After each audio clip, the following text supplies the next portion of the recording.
Okay. Oh, all right. So we got that. Do we want the countdown or just go live? We got the countdown. I guess countdown gives everyone time to. Yeah, get everyone time to be here, to catch up, to say, hey, how are you, man?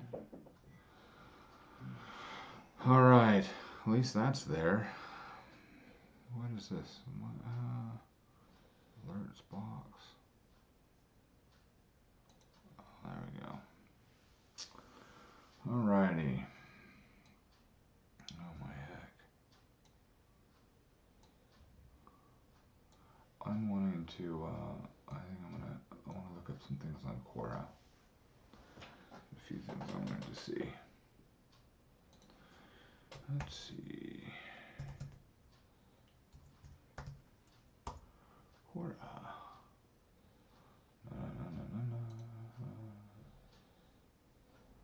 Continue with Google.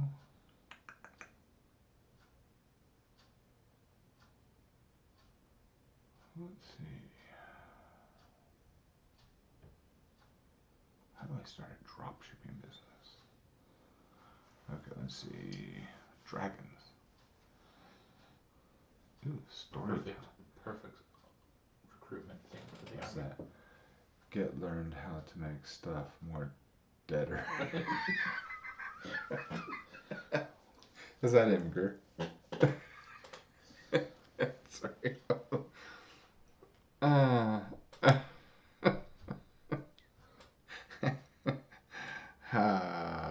I need to. Oh, I think I got rid of my Imgur app. Why did I do that?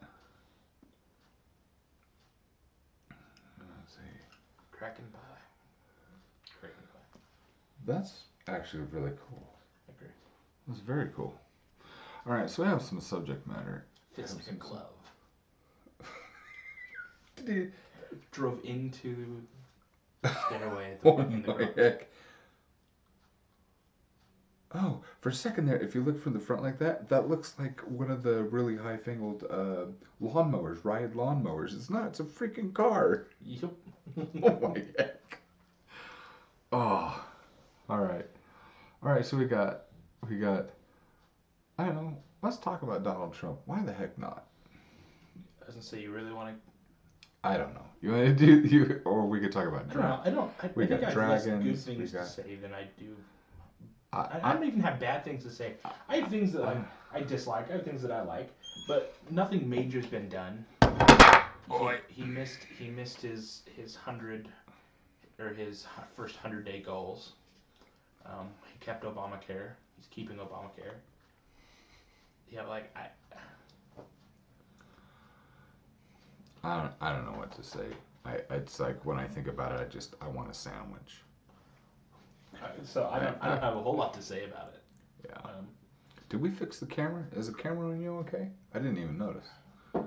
We had I had another one of those vampire moments. I was like, where is it? Get the pen. Stab him in the heart. Ah.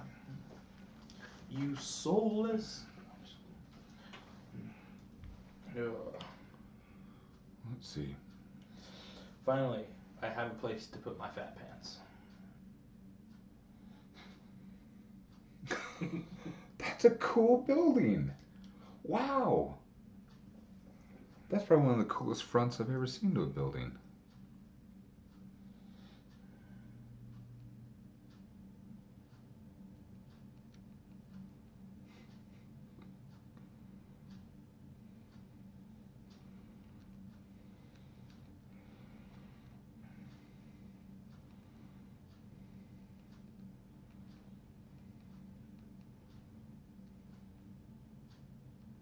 Want to be inspired.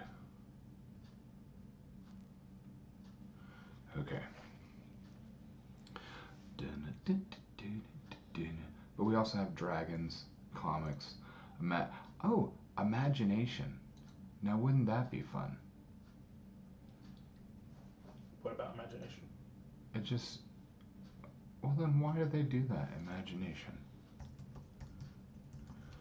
10, 9, 8, 7, 6, 5, 4, 3, 2, 1, and here we are. I clicked on the wrong one still. Good morning, everybody. Welcome to Life is Like Fiction. Today is our last day of the week-long podcast. The week-long. Well, not the podcast, but the live streaming. The live streaming one. So I've enjoyed this week. It's been stressful with we got the storms. Now we got another storm. Who knows what we're gonna? As I say, snowed out. Snowed out. We got here anyway with the 4-wheel drive, and now we're gonna trek back. It's gonna be a challenge to see what it's gonna look like after we're done with the podcast. So,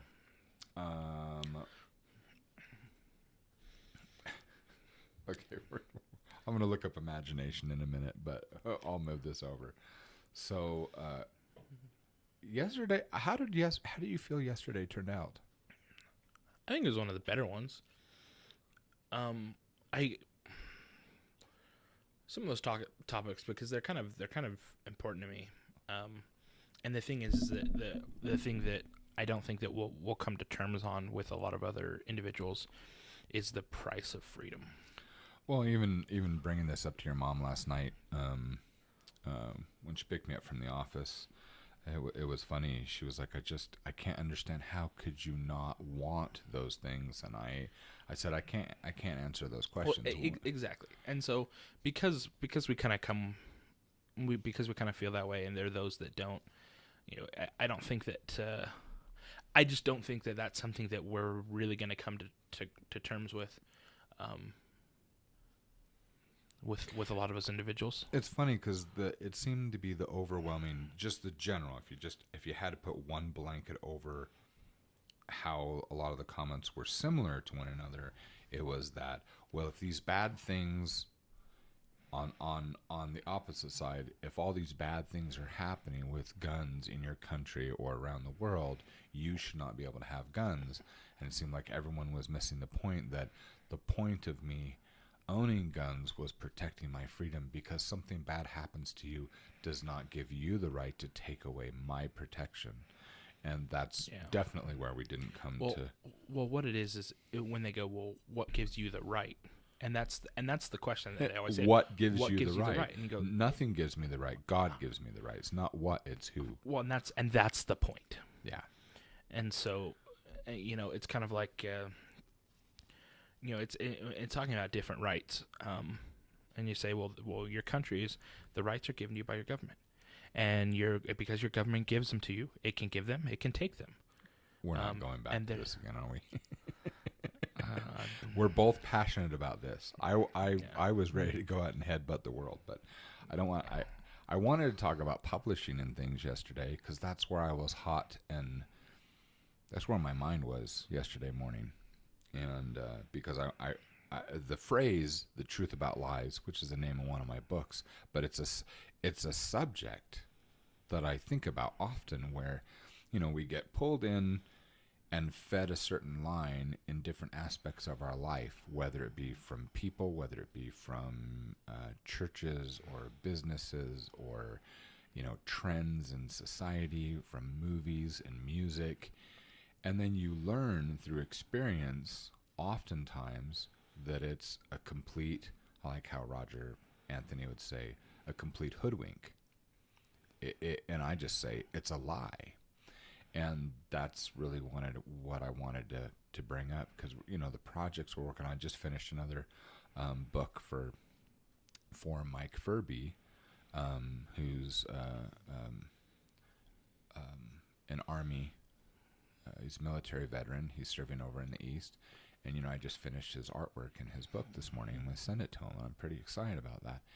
And I just realized, these authors come to me, these indie authors, saying, look, I need help because I want to be able to compete with the big guys, but I don't have that.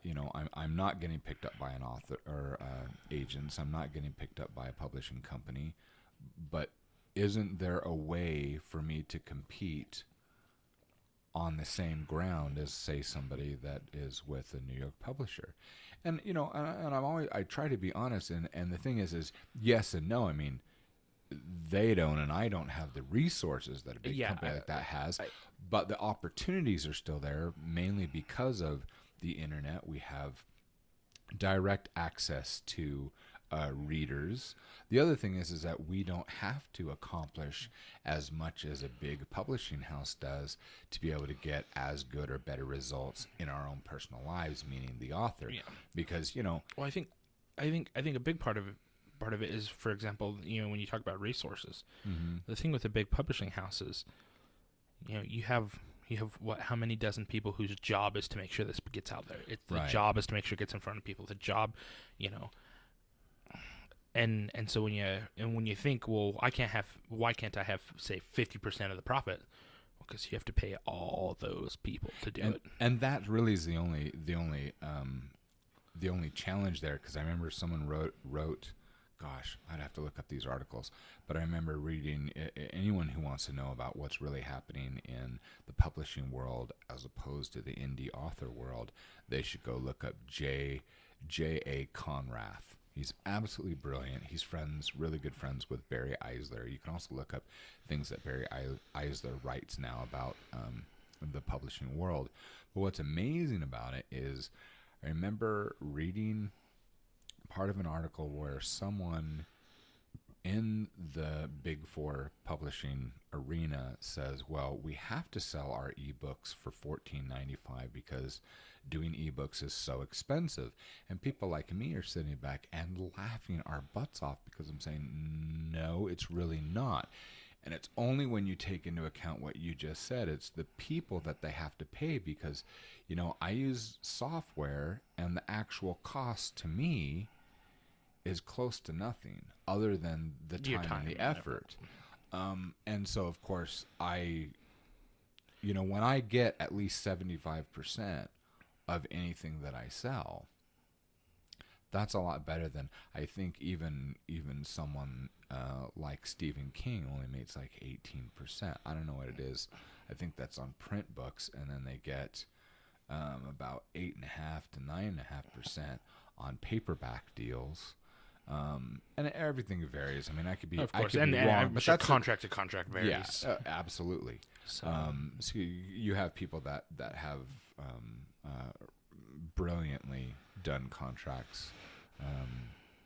People like J.K. Rowling. I mean, she really did well. We kept talking about Brandon Sanderson going to LTUE, and one of their classes was, why don't I get a book deal or a book contract like Brandon Sanderson? Yep. Well, first of all, you haven't paid your dues and worked so hard like that. I guess I'm wanting to look at things from a very... And he didn't get it. And he wasn't making a full-time living until after he did the Wheel of Time book. Which is amazing, because didn't he write quite a few books before he ever did the full that? Mistborn series was done and out. That had been out for almost 7 years. Wow. It wasn't until it was his own popularity mixed with Robert Jordan's love of the book. That's what people are like, oh, who's this Brandon Sanderson guy? See, so I start looking, this is where I want to look at. And Robert Jordan was 30 years before he was picked up. See, so my thing is where, and I remember 4 years ago sitting in the back of the room listening to some panelists, and I'm sitting with a university professor, and I had just gone to meet Todd Gallaglass for the first time, and I sat next to this gentleman, and who turned out to not be that nice of an individual, just when it came to kids. And I remember him saying, he says, well, what's crazy is that in a 90-day period, and he looked at all of us at the table, he says, I have no idea how this happened. I talked to like book bloggers and a few students, but within 90 days, he sold like somewhere like he said like 45,000 books. 45, 55,000, somewhere around there. Anyway, so it's several dollars per book. He makes 6 figures a year as a university professor. And he said, in 90 days, I made my whole year's salary. And we're sitting there, and even Todd, he's like, good for you, And I remember sitting in that other panel, and I sat at the very back because we got out late because we were talking with Todd. And I sat next to the professor again. And we're listening, and one of the ladies in the room, it was packed, asked a panelist, well, how does it feel? Because one of the panelists was a New York Times best-selling author. How does it feel to be able to write and to do that full-time as your living? He says, well, I don't do it full-time. I have a day job. Oh, do you love your job? He says, no, actually, really, it's not that I love my job. He said, I just can't make enough money to live on it. But wait a minute, you're there and you've sold how many tens or hundreds of thousands of books or whatever.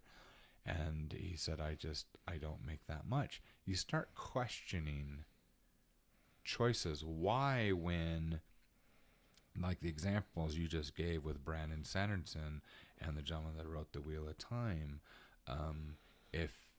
if the money's not there to sustain you, and some of these guys were working, putting in full-time hours to be able to write these books and to do it, what is the draw to a traditional publisher other than because the one statement that was made that this guy, the author that was on the panel 4 years ago, the one statement that he made that turned the whole room, what he didn't know is that I had met a group. There were 500 indie authors that have a networking group that they showed up in several big buses to this event for the week. They were there the whole week, and rented out most of the hotel rooms in the hotel room.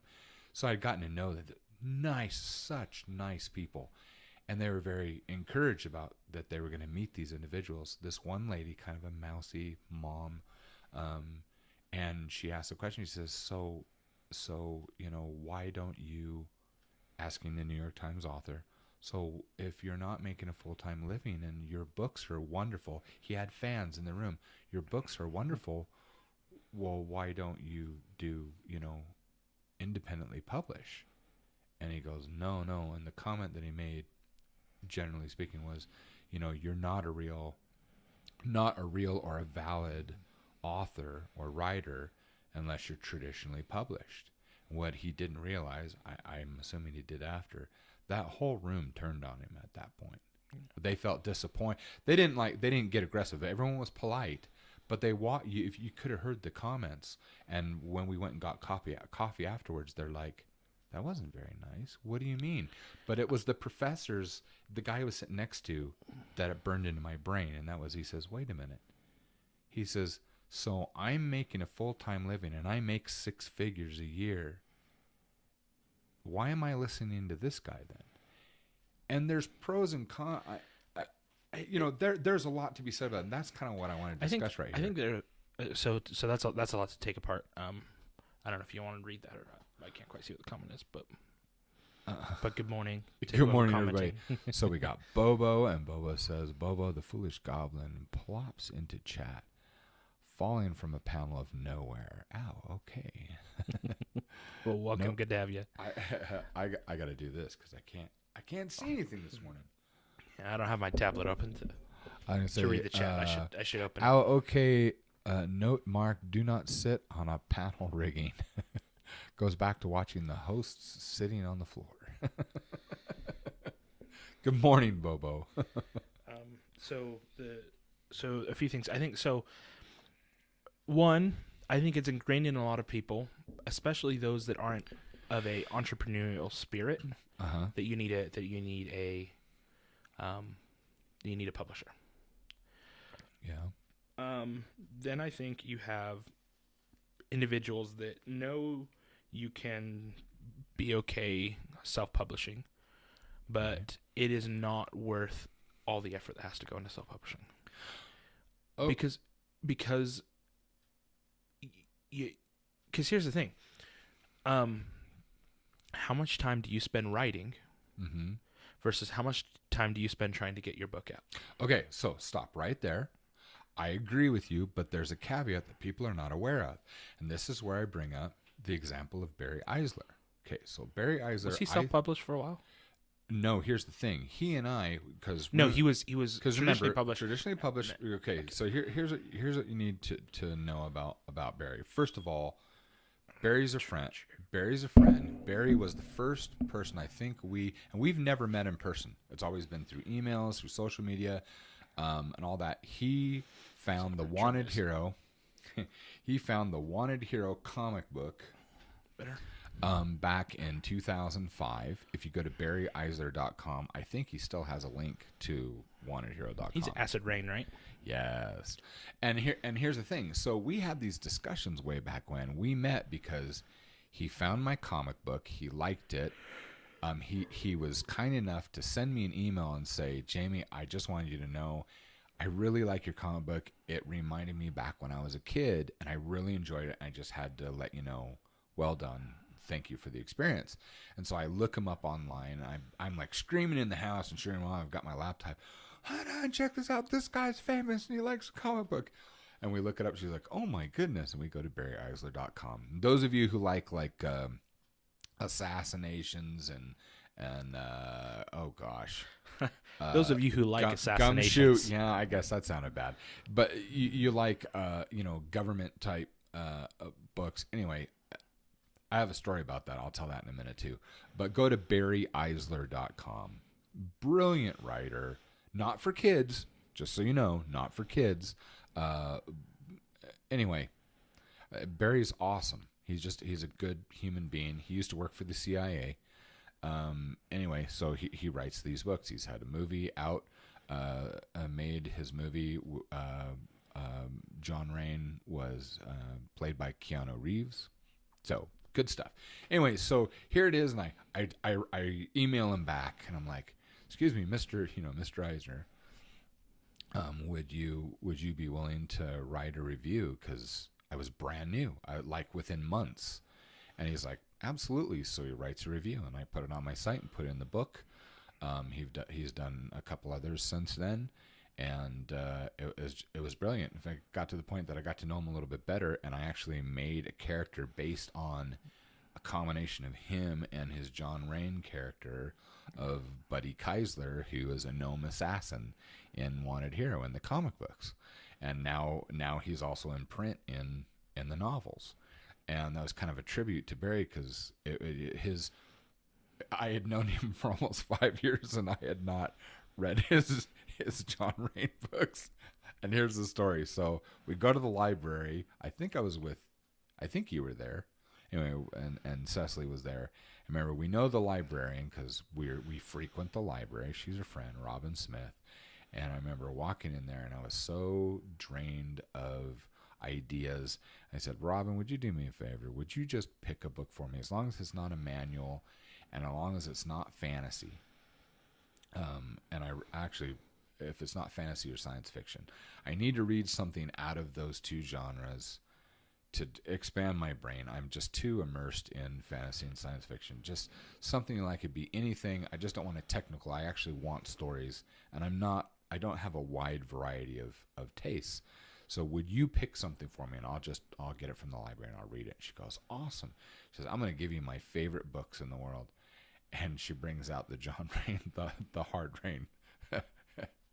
And I start laughing, and she says, why are you laughing? It's a really good book. It's one of the best books I've ever read. It's a fabulous series. I says, I know Barry. And she's like, no, you don't. And I was like, total like liar. And anyway, and then you and Cecily came up, and I said, hey guys, look at the book that Robin recommended. And both you and Cecily start laughing, and yeah, Dad knows Barry.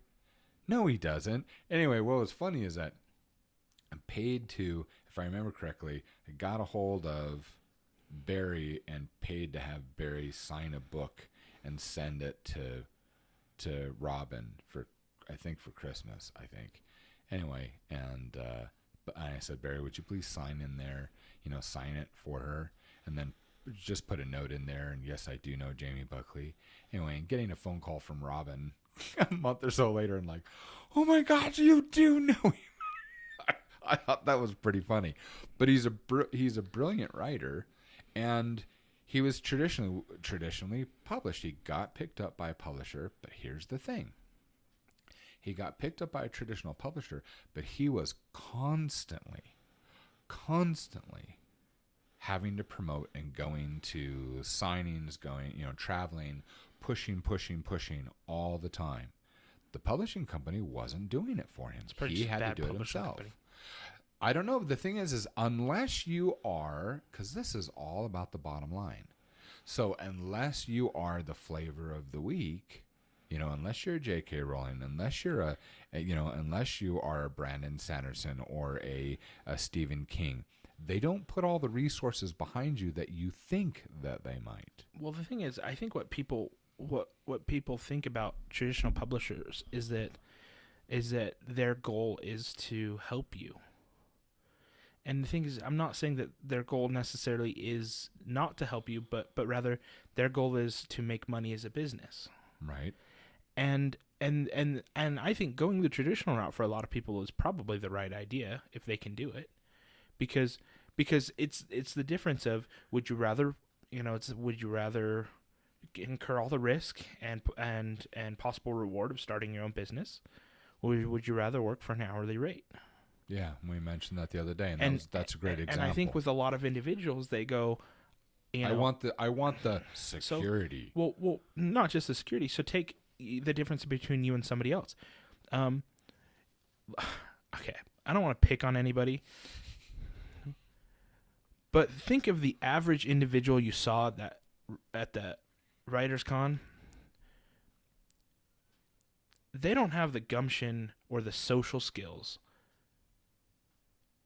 to do much of, I don't know how many of them you talk to, or you're sitting down, they come over like, oh, I'm so and so, and you talk to them a little while, and you go, you could, even if you wrote absolutely fantastic novels,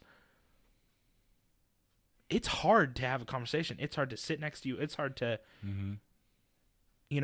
versus someone like you, where you have no problem going into a conversation, coming out of a conversation. Right. You have no problem in the social situations, talking and interacting and things like that. You're not socially awkward or shy or things like that, which is what it takes to publish your own book, because you have to be the one out there. You have to be the one talking. Right. Someone who isn't doesn't have, I don't know if you want to say that the mental faculty to do it, or not, but they don't have the ability, willpower, whatever you want to say, and they can go, okay, well, then maybe the traditional publishing is your route, because someone else is going to do it for you. The thing is, if you can get it.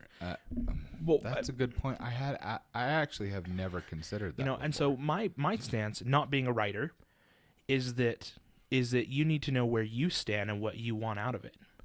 Because if you're, take some of the writers I think that went traditional routes, that maybe they didn't do it as a full-time job as much as they just wanted to get their book out there for people to read it. Yeah.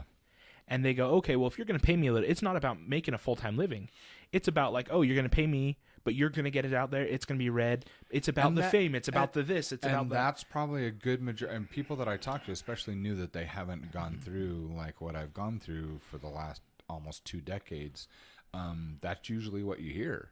I mean, like when we talked about Amanda Hawking the other day, and when she had already made $2.5 million herself. As far as I know, she's the first indie author millionaire, self-made millionaire in history. And she was like 25. But she had literally gone through every author and every publishing company, and everyone said no. But of course, as soon as she starts getting popular, then people start knocking on her door, and then everyone wants to be her author, or her agent and her publishing company. So when she turned around, and for those of you who weren't here the other day, she had a huge following online of her blog, and me one of them, and you're hearing all these thousands of people shouting, you traitor, you've told us to keep going and to do this independently and all that, and not wait for the publishers or the agents, and here you're going and doing that. And there were quite a few of us are saying, wait a minute, she's been very clear. What she wanted, her goals, she knew what she wanted, was that she wanted to write more than anything and have someone else take care of those details. As long as she could just make enough to make a living. She makes a heck of a lot more than that. I mean, she bought and paid for cash a house, her own home, the way she wanted, in the same neighborhood that she grew up in, which she wanted. She got married to the guy, a guy that's loved her long before she ever did any of this. He's always been there. So they're together. She got a dog, and you know, exactly. and so now her books are, like she said, she says you have people that clean up the books, the good editing, the good covers, and all they want me to do is just keep making books, and that's all she ever wanted. So why do you knock someone down for actually getting their dreams? Exactly. Well, I think, and there are a couple things to that. I think one of them is let's take that class why don't I get the standard Brandon Sanderson Okay. deal? I choose my words very carefully here. I don't think that many of the people that would have that attend that class love writing. Really? So the thing that I think is let's to use the word fame. Okay. Fame is pursued in every category of career by individuals. There are individuals there that are looking to be the best, to be famous, to be well known. Okay. So when you hear some of them like, I want to be the next Brandon Sanderson, I want to be the next Tolkien, it's not that they love their story, but they're focused on, I want that. I want his deal. I want his money. I want his, and so I can write and I can do that. It's not, I love my story so much. Yeah, because that's where I'm at. And so the thing is, so people show up there like, well, I want that kind of a deal. I want that. And it's not, and I think in based the few conversations I had with people, it's less about the love of my story, because and there were plenty of those individuals there, but those individuals tended to be at the how do I get better classes. Okay. But then you've got this wide majority that are like, well, I just want to make money and I want to be the next Brandon Sanderson. I want to go to book deals. I want to be a panelist. I want to, you know. Oh, I definitely wanted to be a panelist. Well, I was going nuts.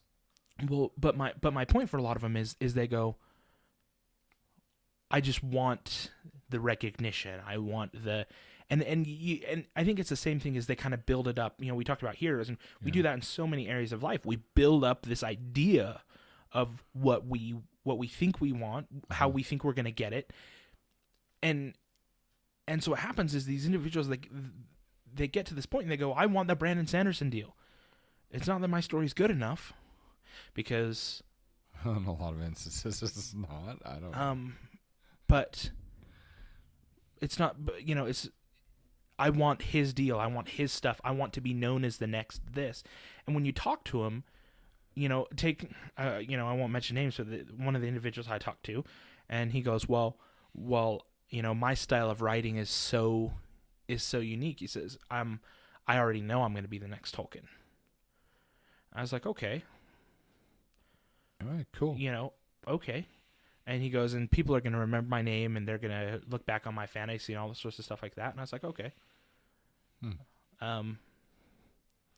And you look at this individual, and it's hard not to make a few judgment calls when you're talking with them that they're difficult to talk to for a variety of reasons. One, and you know how it is. When you talk to someone that's so stuck up, they're so arrogant that it's hard to. They've bought their own PR. Yeah, and so it's difficult to talk to them. And I'm not saying that that's like a defining factor in anything, but it makes it difficult to talk to. And then you know, and you're looking at him, and you're like, okay, well, you're unclean. You're not presenting yourself cleanly. You're not, you know, and all this kind of stuff together. And it's kind of like, well, I wish you the best. I don't know. And anyway, and so you talk to a lot of them, and they go, well, I'm going to write the best fantasy. And they don't go, I've written fantasy, or they don't even go, I'm really passionate about my story. They say, I'm going to write the best. And so versus someone who goes, I have a message. Let's take Tolkien. Tolkien had a message. Tolkien had a purpose. Tolkien had an audience that he wanted to reach. Yeah. It wasn't about... See, that makes sense to me. He wasn't going, I'm going to reach all these people. I'm going to be the one that fantasy's compared to for the next 200 years. He's saying he had an audience, and he was writing to them, and he did the best that he could. Yeah. Take Robert Jordan. I mean, Robert Jordan, it took him 30 years. I mean, he was going through military and because he was military, and I didn't know that. And through his retirement, trying to work out some of his emotions, some of his other stuff, and some people they complain. The biggest complaint about Robert Jordan is how long he takes to describe things. You'll go through like. And thing is, sometimes it is hard to get through. But when when you learn about the author, they sit back and between PTSD and other things like that, he just wanted to just look at it, and he just wanted you to see it as he saw it. And so even though he was criticized, and he said, "But I can't stop doing that." He goes, "I can't stop doing that because I just want you to see what I see because that's what I'm passionate about." Even those are my favorite kinds of authors. Well, and that's my point. And those are the ones that everyone relates to them as these just amazing authors, and they set these bars high. They weren't shooting for the fame. Okay, so back just for one moment because I want to hear more. And thank you for explaining that about Robert Jordan. I've said this time and time again. I bought all his books.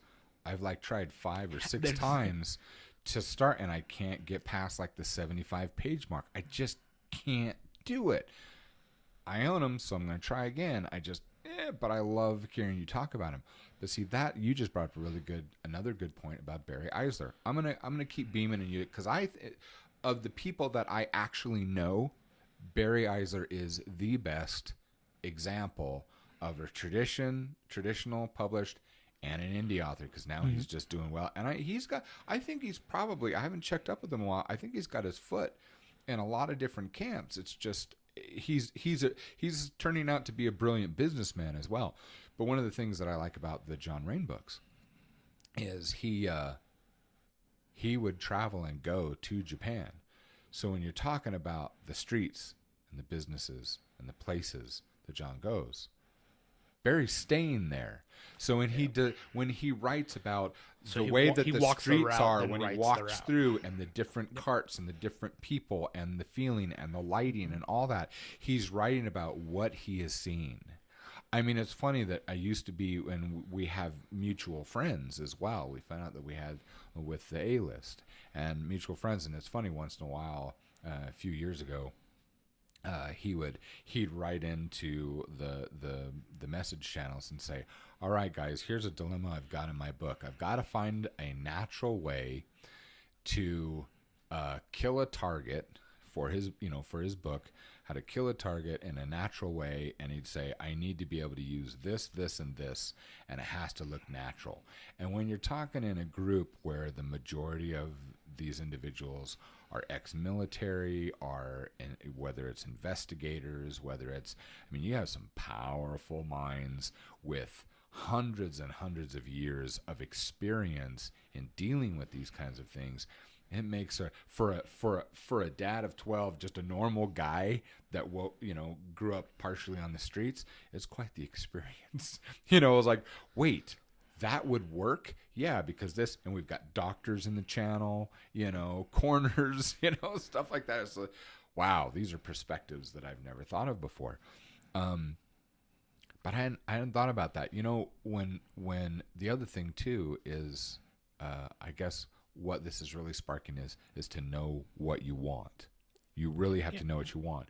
Because I also want to, I'm talking about that individual that was on the panel, and I know I told you I pointed him out because he was there at LTUE, and I remember being, I don't feel that I was chastised, but I should have been. I think what Todd Gallaglass was a very wise statement, and I thought about it, took it back when I related this story that I've just related to you of what the professor said of, well, then why the heck am I listening to this guy if I'm making a full-time living and he's not? And remember, you were standing there when Todd says, yeah, but wait a minute.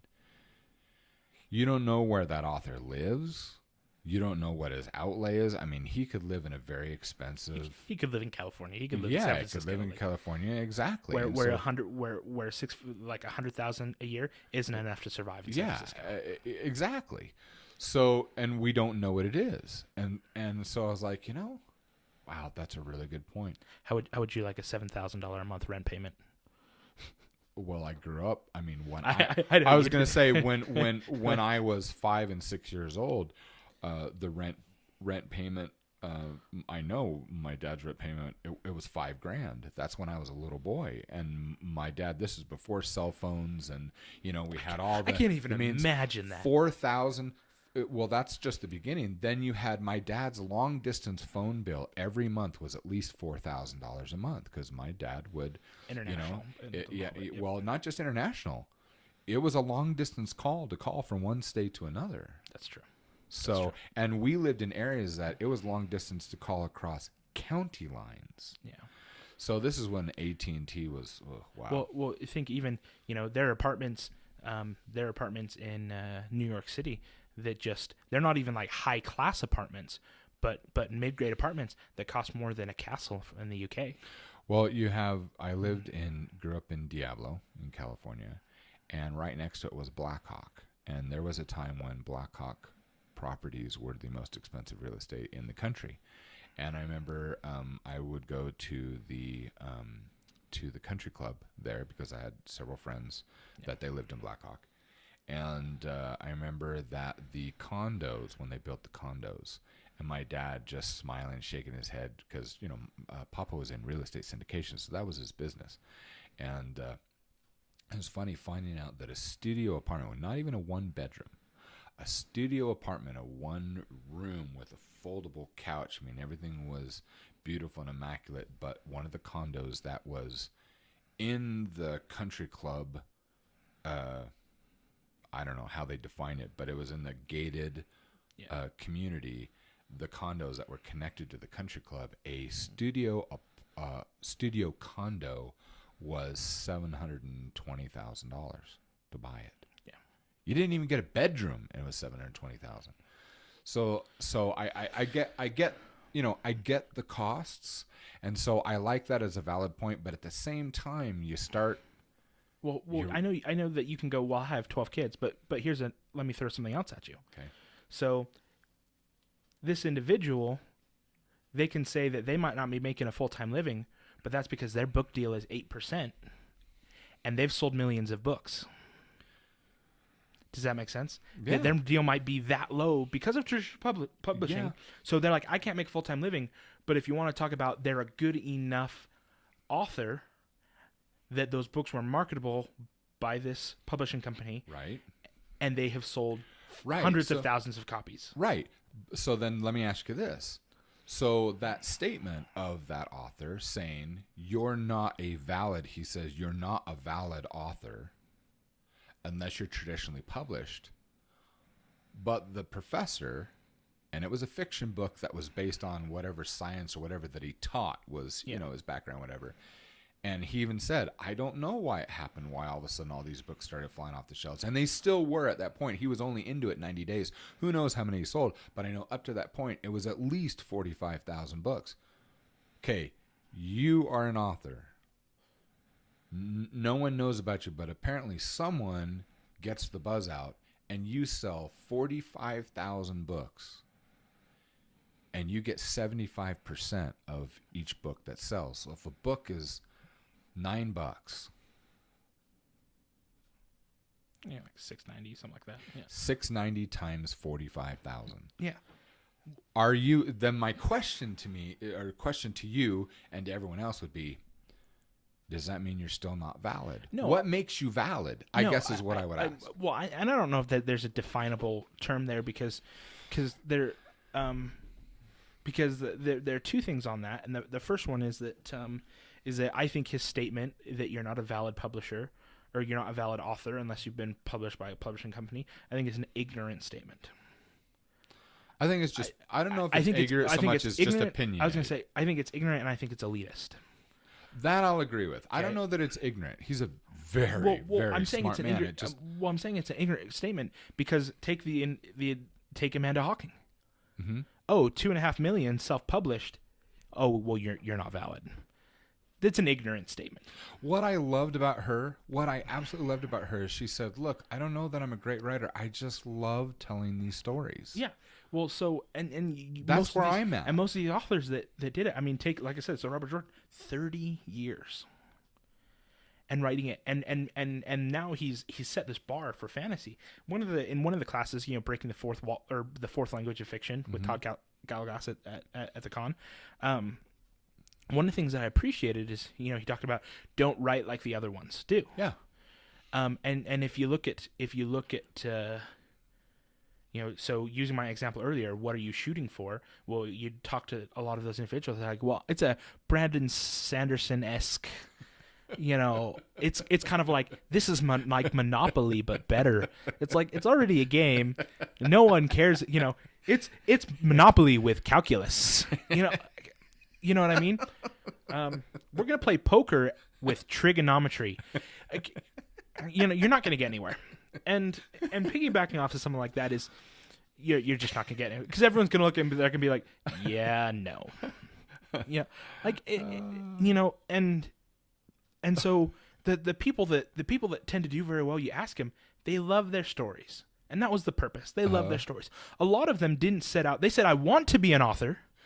But they didn't set out and say, I am going to do this full time. This is going to happen. I'm going to make tons of money.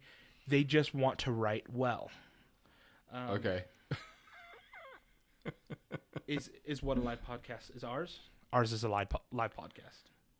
Yeah, we're live. So if you want to ask if you have questions or anything, ask questions, go for it. Just ask us questions. Just put it in all caps. Just put question and then colon and then so we can your question, know that it's a question. We'll try it doesn't to answer get things as we go. But we're talking about publishing and the truth about lies is what we tried to get to yesterday. But yeah, we were so a little bit of background. Last week we were at a writing convention. And there, we were at Life, the Universe, and Everything. It's a writing symposium. Yeah. And some of the panelists, they go from Brandon Sanderson, Dave Farland, Brandon Mole, and a lot of them. But they're Jessica George, Joe Walton. Yeah. So they're quite some great, well-known great people, and very successful authors, and a lot of them had some really good things to say. On the other side of that, though, were the panelists that you're not sure, but the thing is so I do want to go back to your question. So what defines, like Scott told us when we were sitting in there, he says we have a lot of aspiring people, aspiring to fame. So yeah, you're right. And so you've got the individuals that you've got the individuals like, oh, okay. I guess I don't want to use any names, but no, don't use names. Because the thing is that first of all, it was brilliant. I loved meeting everybody. Yeah. It was fabulous. I'm going to go back every year now. Of course. I was converted. I would say when you ask, so what defines that success? What defines, are you a real author or not? Yeah. I don't think that there are grounds to figure that out. So let's take that self-published author that sold the 45,000 books in 90 days, and then you've got this guy who isn't making a full-time living. To my knowledge, he sold hundreds of thousands of books. Now, he isn't making a full-time living because of his deal. This guy's made more money. This guy's made more money. This guy's sold more books. I don't know. So the reason I don't want to say whether someone's a successful author or not is because there's no measurement in place. I can't. Yeah. See, if we're both authors, I can't. This is just my definition. The way that I personally feel is I can't define whether you are successful or not for you. Because what about, for me, I don't want to be famous. I want to do something famous, meaning that I want the books and the games and all that of Wanted Hero to do really well. Yeah. But I don't care if anyone knows me. What I love is when we walk around or when we go to a library and I see 3 or 4 boys who are arguing, almost fighting because they have one copy left of Prelude to a Hero, and they're like, no, Well, so then there you go, traditional or not. So then you have people who want that so bad, and it's so much not about the money. They would rather someone do the advertising because they feel like they can't. It's too much. It's too hard, and they just want to enjoy. They want people to enjoy their writing. Yeah. So that's why I can't say that someone should go either route, because it depends on what you want. Depends on what you want, and it depends on how much you're willing to put into it. Because like I said, here you have if you're good enough, now this is assuming that you're good enough to be published. All this is Right. considering that you're good enough to be published. Right. Security with minimum return, or all the risk with a chance at making it quite big. But then there's quite a large amount of money. there's also this is the unknown, because you could get to the point that you've got an incredible deal. I mean, let's take when David Farland, when he took me out to dinner back in, what was it, 2009, 2010, and he's looking at the manuscript of Prelude to a Hero, and so we go out to dinner. I find out that he's read my comic book, and here I'm one of his fans, and I'm trying so hard at the dinner table in this restaurant to not go, I'm not worthy. Okay, so we have a great time. Your mom and I buy tickets. We go to his writing class because I'd never been to one. I figured I really need to learn some stuff. And then he takes us out to lunch the second day of the class and says, I read your book. And I love this, sitting there with Scott at the symposium, when he says, well, I've known Dave for, 31 years, something like that. And he goes, you read your book. I was like, yeah, because he said he'd read 10 pages. And Scott cuts me off. He says, no, it means he really likes your book. I was like, well, I didn't know that at the time.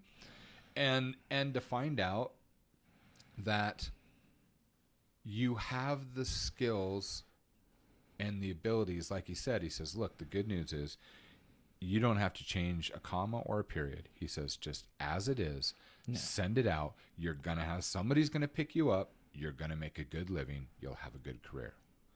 But, and that's what my heart sings. He says, but if you take up your skill level a notch, this is New York Times best-selling material.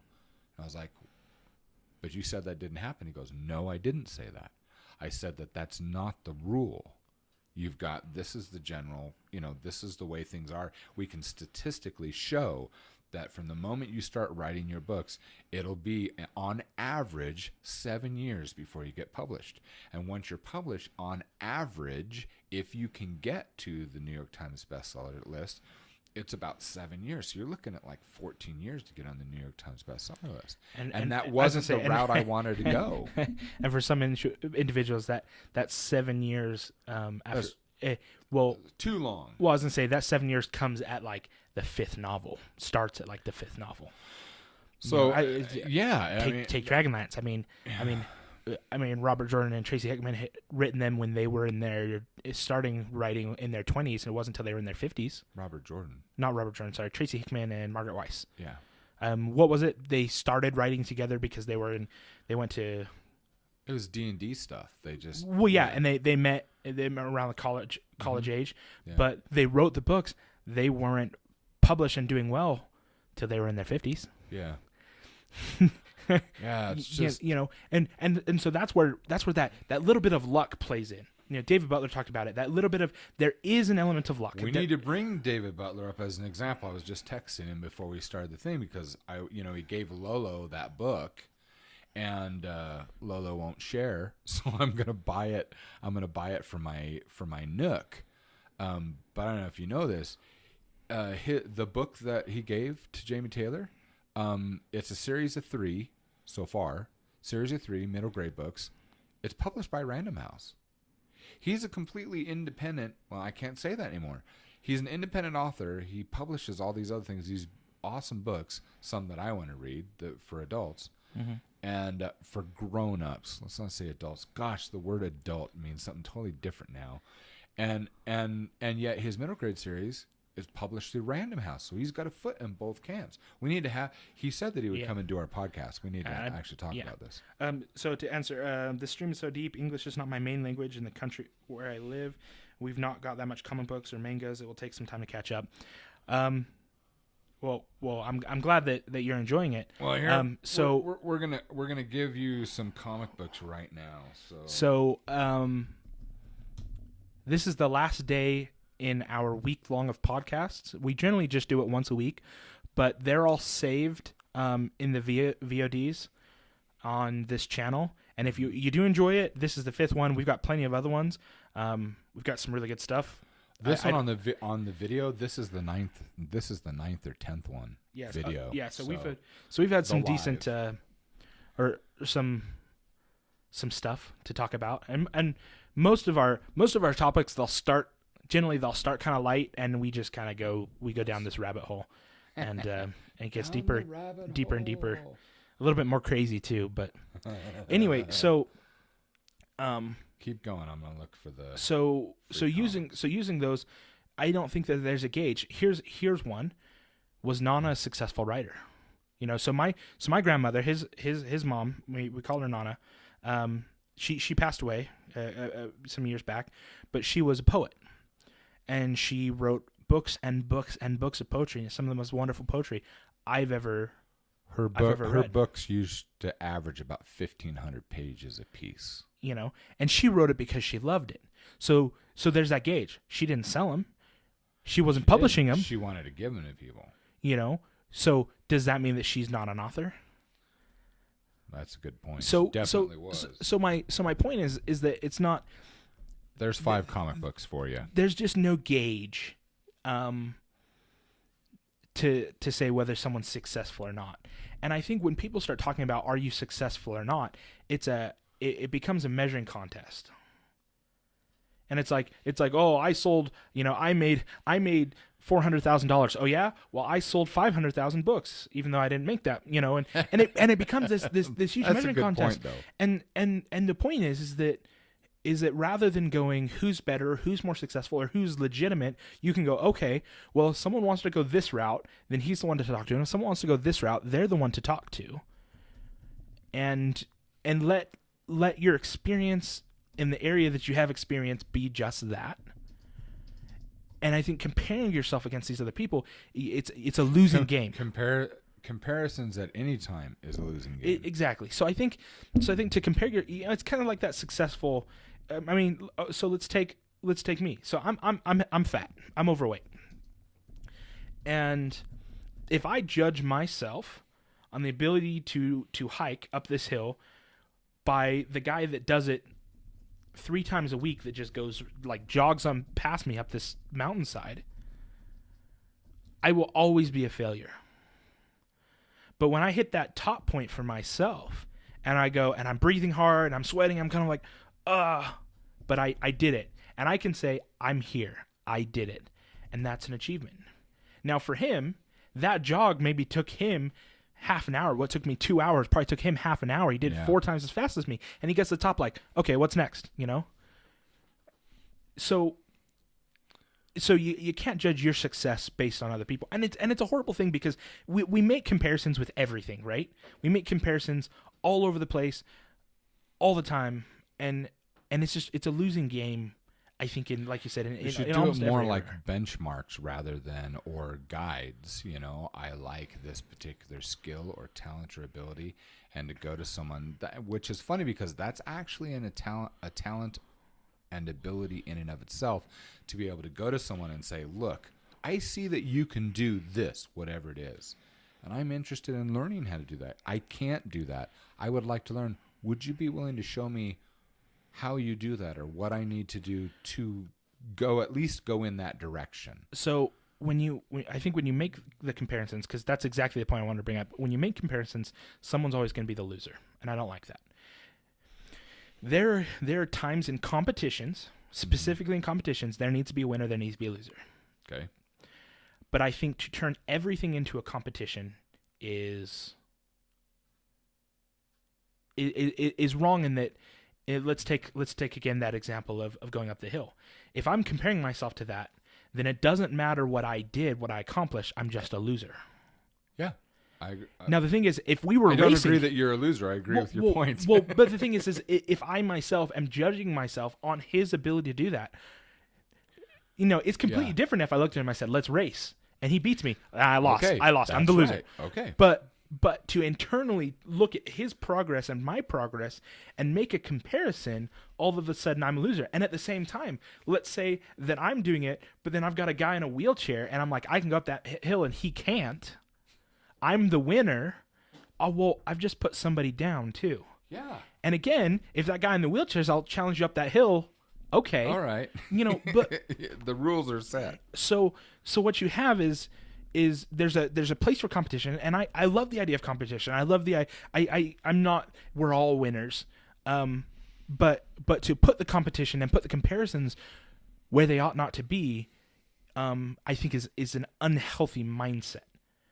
You know, if let's take when I was working in the cabinet shop and manufacturing cabinets. If I judged myself on how well I did compared to this other team and how I led my team, Mm-hmm. it was kind of unhealthy, because then it was like, haha, we beat you, we did this. But if I looked at the clock and I said, I'm going to race time, or I'm going to race a record, or I'm going to do this, and especially a record that I had previously set, Right, you're racing yourself. then not only did I get better, but we did better. And you could look at the quality and you go, this was done well. Mm-hmm. And on its own merit. So you could look at it and be like, this was well done. I feel good about it. It's not this gloating, I've beaten someone else. Right. But it's, I have done well. And there's a good feeling with that. And like I said, it's completely different if you go to another team and say, hey, let's race. Right. But outside the confines of a set competition, I think comparing yourself to somebody is just not... It's not healthy. I mean, take all the different circumstances. Let's again, because I'm picking on myself. Let's take weight loss. Me versus somebody else, and you okay? Well, if that person has a personal trainer and they've got the money for this diet and all this other, versus someone who lives in a rural area that the nearest gym's 25 miles that way, and you look at and I'm not saying that's an excuse or anything, but you look at different resources, different motivations. I need to change my lifestyle. A doctor says you're dying. You've got too much fat in your liver and it's surrounding your kidneys and you're going to die. Mm-hmm. So he really kicks it in overdrive, gets himself healthy. I can't compare us because, well, we have a different drive. We have different resources. We have, all sorts of things like that. Motivations. And so outside of, I almost want to say agreed upon competition. I don't know if that's the right phrase, but you understand what I mean. Yeah, I do. And so when it comes to authors and it comes to the self-publishing, are you a real author or not? Are you, it's look at someone, do you feel that you are? Here's the other thing too. Well, I look at it this way. There's lots of factors that I look at. Number one is like, okay, so one of the things that has irked me, as long as I've been doing this, which is a very long time, I was selling my comic books. I was selling them online before the Kindle had ever been invented.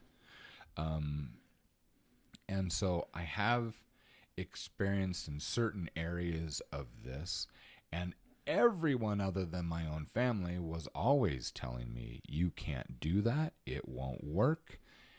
And my attitude has always been, look, don't take your fears, your paranoias, and your shortcomings and place them on my back. They don't belong there. The monkey goes where the monkey belongs. Shut up and move out of my way. And so I've always gone ahead and done the things that I'm passionate about. The motivation has never been the money. I'm hopeful for things because money's useful, and I make money. I'll know that I'll get to a certain point where I'll be comfortable in another aspect of my life with a certain amount of money because I have a large family and I want to raise them and take care of them in a specific manner. That is my desire. That is my big internal goal. However, because I am in this for the long game and I've been around for a while, I've noticed that the things that keep me going, it's never the money. It's the comments and the feedback that I get from readers or from reviews that people say, I loved this. Even people say, I can't stand this book. I'm like, thank you so much for telling me. Why did you not like the book? And if they tell me, then I can say, all right, is that just a personal preference? Was that a mistake? Was that a badly written or whatever? So when the majority of people, I'm still not discovered. People don't know about me. When I have exposure, people read my books. They read the comics. They play the games. And they're happy. They enjoy them, and they tell me they enjoy them. That, to me, is my only gauge. When when we live in a world where there is a group of traditional publishers that stand there and say, we are the gatekeepers, and I don't know if they do realize this yet or not, but they're still standing there the same way saying, we are the gatekeepers. And a good portion of this world is laughing their butts off saying, we don't give a crap what you think you are. And people like me go around. There was a time where if you wanted to get to people, unless you're going to take out a big ad in a newspaper, you didn't have direct access in most instances directly to people. So, because now we have social media and the internet and all that. So now I can, I completely ignore the traditional publishers and all that, and I mix directly with people, and I go from library to library or school to school or social media to social media, and that allows me that 20 years ago I didn't have that option, but I have it now. Well, so and to prove just the last part of this point is, so when the gatekeepers, whoever they are in traditional publishing, say you're not valid unless we say you're valid, I've questioned and said, but wait, I don't care who they are. It's still just an opinion, because those companies have not always existed. Someone in the beginning formed a company, had an opinion, had an idea for a business. He wasn't the pro, or she wasn't the pro, whoever it was. They started a company and they built up a reputation and they built up a history and then claimed that authority, which, I'm sorry, is bullshit. So my coming back to the end point is, the gatekeeper saying you're not valid unless I say you are. My question was always, but wait a minute. The person that I want to know, or people that I want to know that can tell me that I am valid, are those who actually spend their money and read my book. Yeah. So I want to bring up two things. One, I've never heard a publisher say that someone's not valid if they're not published. I have only heard other authors, and I've heard plenty of other authors. You go to J.A. Conrad's site when he talks with editors and those who are in charge of those publishing companies. They say it all the time. I was gonna say the other thing, because we're trying to knock a big bird off their perch. I was gonna say the other thing too is that I think it's less that you're not, unless you're published by it, but rather, like you said, if a company's built up a reputation, then they know that they can stand on that reputation. Sure. And so I don't think it's as much as you can't make it, as much as they know when they pick a book, it more or less will make it, because they have the resources to at least give it a shot and give it the exposure. Exactly. Yeah, so sure. So I think it's where a lot of people gauge it. Mm-hmm. They gauge it by, I was picked up by this reputation, so I must be valid. So using the example of that author who said you're not valid unless you've been professionally published. Mm-hmm. Well, because they're using that, it's kind of like that argument with authority from on high. Mm-hmm. They're saying, well, look at their reputation and they like me, so I must be valid. It's and because here's the thing about validity for that is that a publishing house is going to pick up a book if they believe it's good. If they believe they can make money from it. There's lots of books they don't pick up, even though they think they're good. If you're right, if they feel like they can make money on it. Yep. So, it's all money. So the thing is that someone saying, well, I feel like I'm valid and you're not, is irrelevant, because I don't think even say business, with business tactics, I don't think they go in there and go, oh, you guys aren't valid because you're indie or anything like that. Because if you start to make money and you start to be well known as an indie, publishing houses are going to come to you. So the thing is that the reason I think that it's, I can say that at least in my limited, and I will say limited research, when I say that a lot of, maybe a few spokespersons here and there, but the opinion of a lot of these publishing houses, they seem separate from the authors. You have the authors that are, I'm published with this company, I'm this, I'm that. And the publishing house is kind of like, well, we can get his book and his book and his book, and we're just going to add them to the pile of authors that are making us money. Pretty much. You know, so, and they know that their seal, that their name carries a weight with it. We have good editors. They pick good books. They do, you know, we've got a really good process. I mean, think about it. Anyone, even I mean, I was thinking about this morning, like with David Butler, when I realized when I went to go buy his book on my Nook, and I was like, why would an indie author be selling their book for $10.99? That just for an ebook? And I looked and I went, oh my goodness, it's Random House, you know, because the publishing companies, they definitely sell the books way too high, my opinion.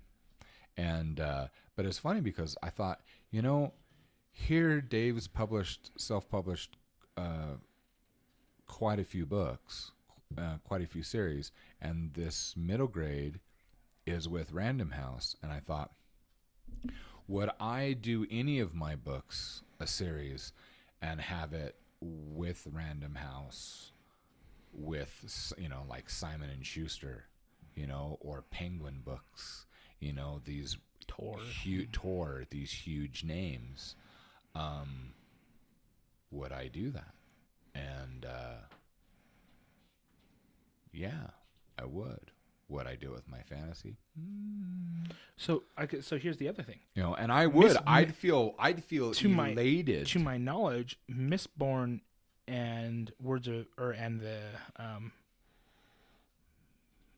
what's his Brandon Sanders's next series. It's you mean the Kings? Yeah, Wave Kings. King Killer Chronicles? No, King. No. That's Patrick Rothfuss. That's what I was gonna say.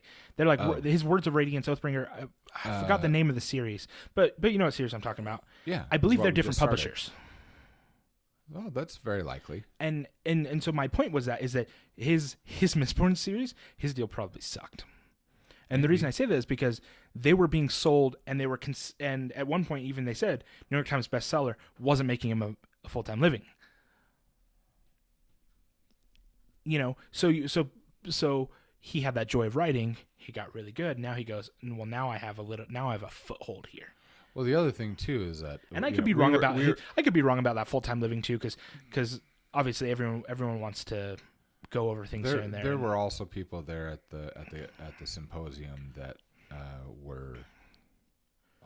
they seemed really to be in the know, because the stuff they were sharing, I knew a lot of it. I knew to be fact. There was a lot of stuff I didn't know, I wasn't aware of. But there were some individuals that said, yeah, well, you need to understand that it's not, well, like you got corrected. He says, well, isn't it you're on the New York Times bestseller list if you if you sell so many books? I'm like, no, that's not how it works. That's whether or not they can market it. Yeah. I was going to say, bring that point. It's a total, it's a racket. So the author that wrote, his name is Morgan Rice. He got 11 books, a series of 11 books. Mm-hmm. I just couldn't get through him. I couldn't get through him so bad. I mean, the main character's name is Thor, and it's like a bad role playing party. So for example, in the first, a lot at the symposium, in the first 5 chapters, you know, there were things like he's walking through the forest and he stumbles upon this white leopard cub, and the guide with him is like, oh, that's the famous animal that we thought was extinct. You laid eyes on it first. It's now yours.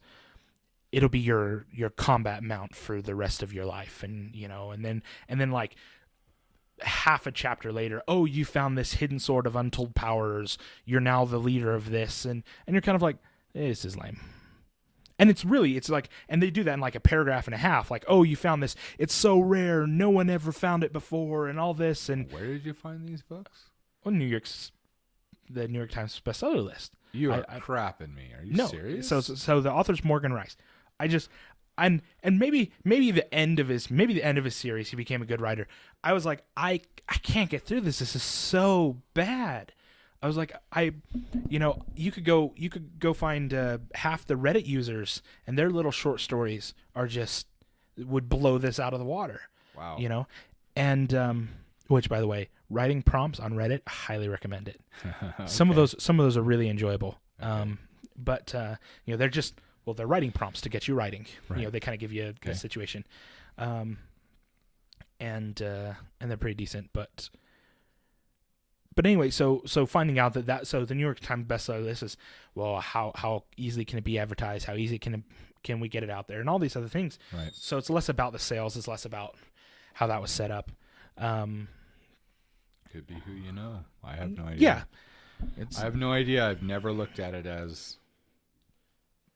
I don't know. I've never looked at it as, all right, so that's an option for me. It did. I was like, okay, whatever. Yeah. So anyway, to round out my opinion on the publishing, between self-publishing, traditional publishing, and all that, I think, A, know what you want.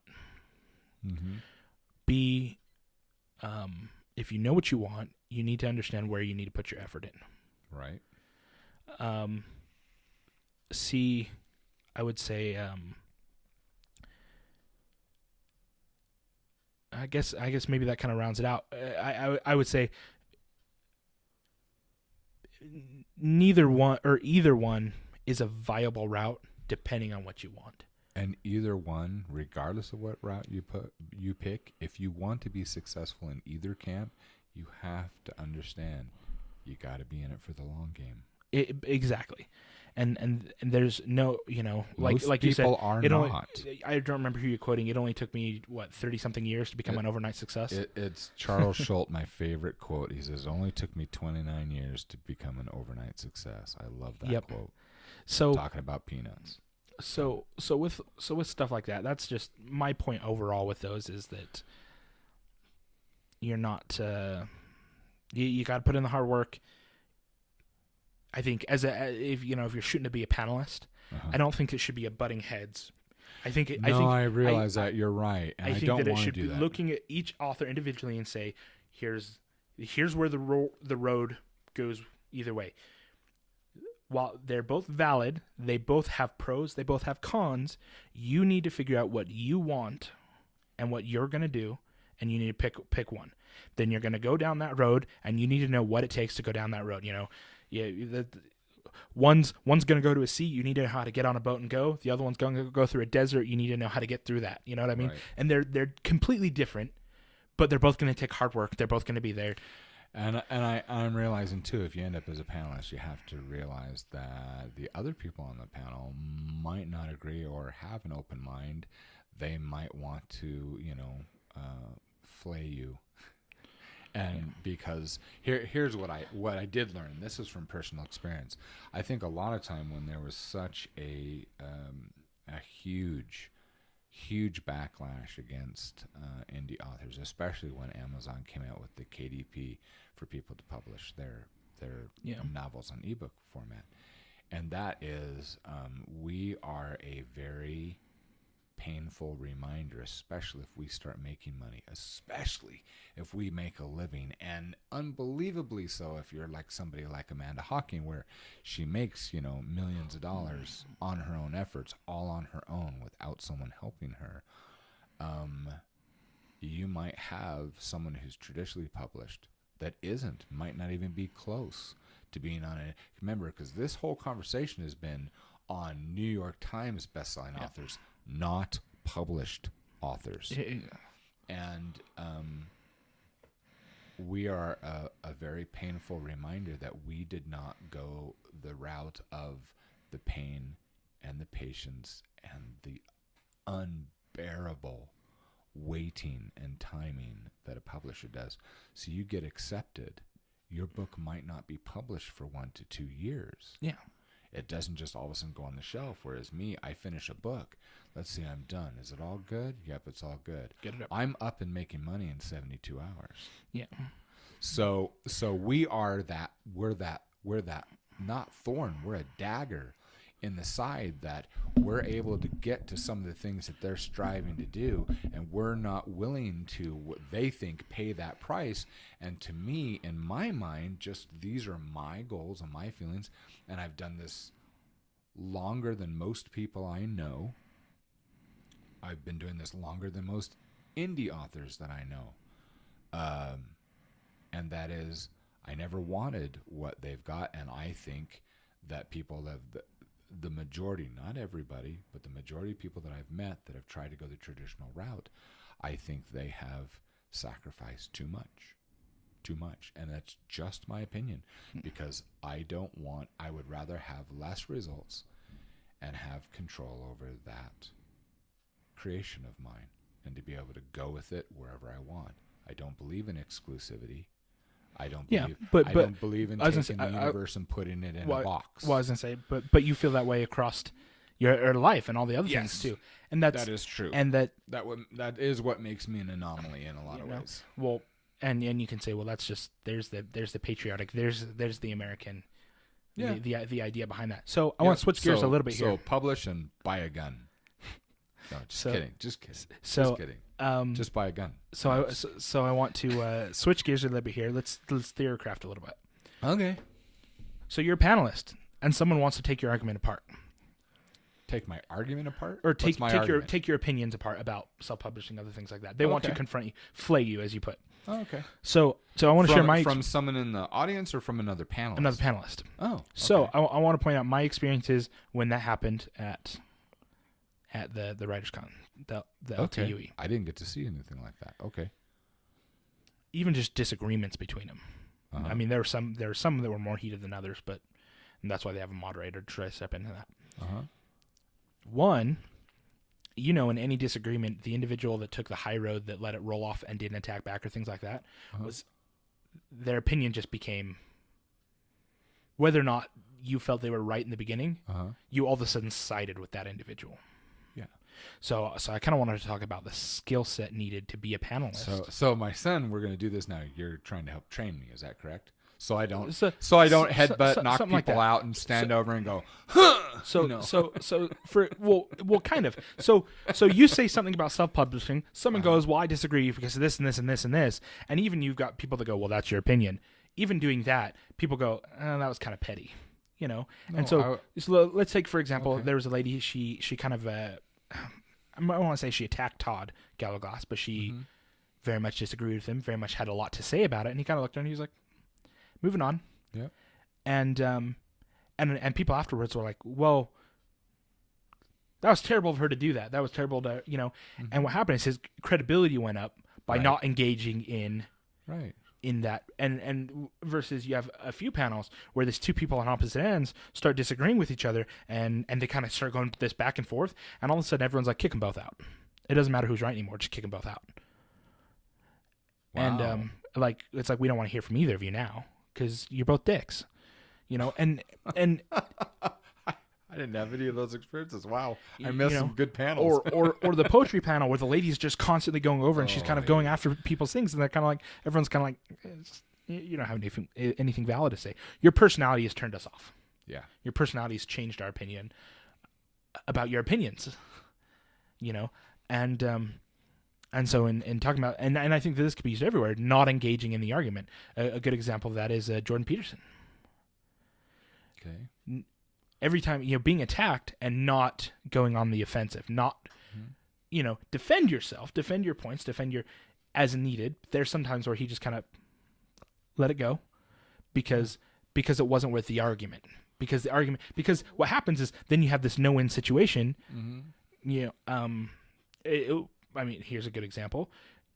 Talking with someone from specifically from England and someone from, so let's just say here in Utah, about firearms. Okay. I don't want to go down that road again, but okay. Well, that's my point. Yeah. Is that you kind of get to this point where you're just like this, and... Well, I am in a similar situation. You're right. I am in a similar situation of being an independent individual. But here's the thing. That really is the point, is that I could say on any panel and say, you need to understand something. There's beautiful things in both camps. I'm not going to knock either or say one is better than another for any of you. All I can say is that this path was best for me, because I'm not just an indie author. I'm an independent person. That's my life. And I've always taken responsibility for myself and what I do and what I create, and my goals are different than what I might experience if I went the traditional route. And I was assured back in 2010 by David Farland when he went through my books. He said that what I had in front of me was potentially New York Times best-selling material. That's what he told me. So to say that I'm not valid, well, he validated me as much as I needed. And I told him, well, that's not the route that I want to go. And he says, I know, but at least try to get your material the best you possibly can. And that's what I've tried to do. Now, who knows? Maybe the panelists here would think that my books suck. Oh, that's fine. Well, I think the other thing, so I guess going back into the indie versus published, I think the other thing too is that the amount of people who aren't good enough to be traditionally published go the self-published route. A lot of them do. The indie route. Sure. And I think, and this is going to sound terrible, but they contaminate the pool. And I say that because, so in my experience, not as an author, but as someone looking for good books and deciding, I know that my dad's an indie author, so I'm just going to go through all these indie books. Yeah, see, that's a mistake off the bat. So, and my point for that is that take someone who doesn't know anything, doesn't know an author, and they go, well, I'm going to give all these indie books a try. And the general opinion then they come out of it is, well, indie books suck. They can't get published because they suck. Okay. See, and that's a misnomer. And the funny thing is that the way that I look at it is this. There's a lot of books out there. It doesn't matter if they're indie. It doesn't matter if they're traditional published. There's a lot of traditional published works that I would look at them and say, that sucks. It was a bad book. There are, in my opinion, just my opinion, there are far more indie books that I could say that sucks because there's no barrier to doing that. But I still don't think that's a bad thing in any way because the filter happens to be human beings. You're right, but so here's my point. I downloaded 13 books. Mm-hmm. Out of 13 books, I thought 13 were terrible. Okay. You downloaded them or you paid for them? I paid for a few of them. You paid for a few of them, but you didn't pay for all of them. Some of them were free. Okay. Yeah. My point is that I never went back to that list of indie publishers on Amazon. Okay. So what I'm saying is that there are individuals that might try something like that, similar to what I did, and they get this bad taste for indie because of that. So take an author who does that. And then they go, well, you're not a real author because you haven't been published because I've gone look at all these indie books and they're just, But then you're doing a comparison and you've grouped one person with a lot of other things. But here's the thing. It doesn't make any difference where the books come from. I don't go, but first of all, I have never bought a book at all from traditional publishers because I read a review or the New York Times says this is what you need to do. Not once. Don't give a shit. You know how I do it, and I always have, is a recommendation from someone that I know. And that really is the most powerful marketing there is. So here's the thing. What happens if you get exposure? No matter what, it's going to be a crapshoot, whether you're traditional or indie. When people are going to read, I might read your book, other panelist on this thing, and I might say, that book sucked. My friends say, hey, I see you're reading whatever. Yeah, don't get it. It sucks. And they might not. But they might have another friend that has read your book and said, this is one of the best books ever. And then they start going, and they'll take a chance on it. That's what happens with everybody, one way or another. Well, and that'll be the natural, the problem that we will have, or the problem I have with it, is who becomes the authority and who the hell gives them the authority. Well, I'm just to say marketing. To say this book works and this book doesn't. The people that judge that are the ones that buy it. Yeah. Well, I'm just indie publishing is where the Brandon-esque author goes to when he can't find a publisher. Maybe.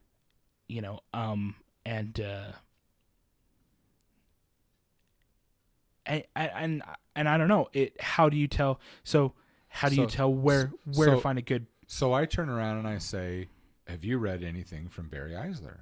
Barry Eisler, as far as I understand, is a 100% indie author. He sells hundreds of thousands of books. If you use some of the software, the creative software that analyzes different sales just on Amazon alone, that software says that he's making close to $300,000 a month.